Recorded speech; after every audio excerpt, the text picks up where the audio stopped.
the union addressed, President Joe Biden promised the federal government would provide more free, at-home, rapid COVID tests. Earlier this year, the feds shipped out the first batch of tests to anyone who asked for them, and some Verify viewers had questions about those tests once they got them.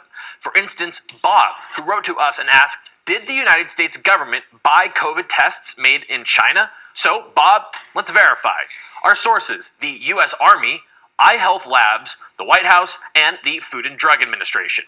Earlier this year, the U.S. Army allocated nearly $2 billion to help procure the $500 million tests Biden promised. 2 contracts worth about $300 million apiece were awarded to a pair of companies, Roche and Abbott. Roche is a Swiss-owned company that has its tests made in Korea. Abbott is an American company that makes its tests in Maine and Illinois. But the largest contract, about $1.3 billion, went to iHealth Labs. And as you can see in pictures of the tests on their website or on the packaging you may have gotten yourself, they clearly state these tests are manufactured in China. White House Press Secretary Jen Psaki acknowledged this in a briefing last month. We also needed to meet a need that we had in this country for more tests and a shortage of tests, and the understandable demand from people across this country to get tests and make them free and accessible, which required us purchasing some of those tests from China in order to meet that demand. So, we can verify, yes, the U.S. government bought COVID tests made in China. But the tests still have to go through an American authorization process. The FDA gave emergency use authorization to iHealth Labs as well as Roche and Abbott to make these rapid tests. While COVID cases are continuing to increase, so is the need for COVID testing. Queen City News Chief Business Correspondent Taylor Young joining us live now. Taylor, you're in Belmont right now, and pharmacies across the region are on low supply.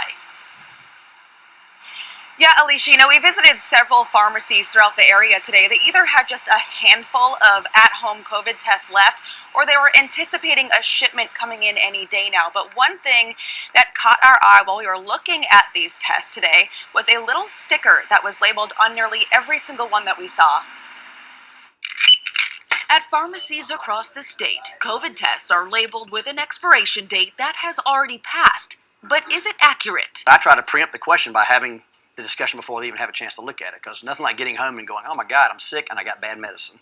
As COVID cases rise, more people may be turning to their old stash of at-home tests or heading to the store for a new box. Pharmacist Greg Deese says despite what the box says, they're most likely still good to use. A lot of the COVID antivirals, tests, vaccines, even a lot of them may show as out of date, but they're really not, because the efficacy has been determined to still be good for another 6 months to a year. While Deese handles the potential confusion with a conversation at checkout, other pharmacies like CVS let a sticker do the talking. FlowFlex, a common at-home COVID test with a label that states disregard expiration date. There has been a general uptick in COVID cases and hospitalizations. Physicians across the region have seen an expected uptick in cases this summer. With school back in session, experts anticipate numbers to increase, meaning even more testing. We started seeing an upsurge in COVID testing, COVID vaccines, and as well as at-home testing. At Oakhurst Pharmacy, only 3 tests are left, while more are on the way. Deese says he doesn't expect them to last long.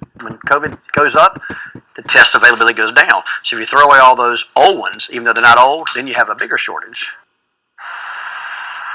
Now, pharmacies are not the ones making the calls about the expiration date. The Food and Drug Administration extended the shelf life on some of those popular brands late last month.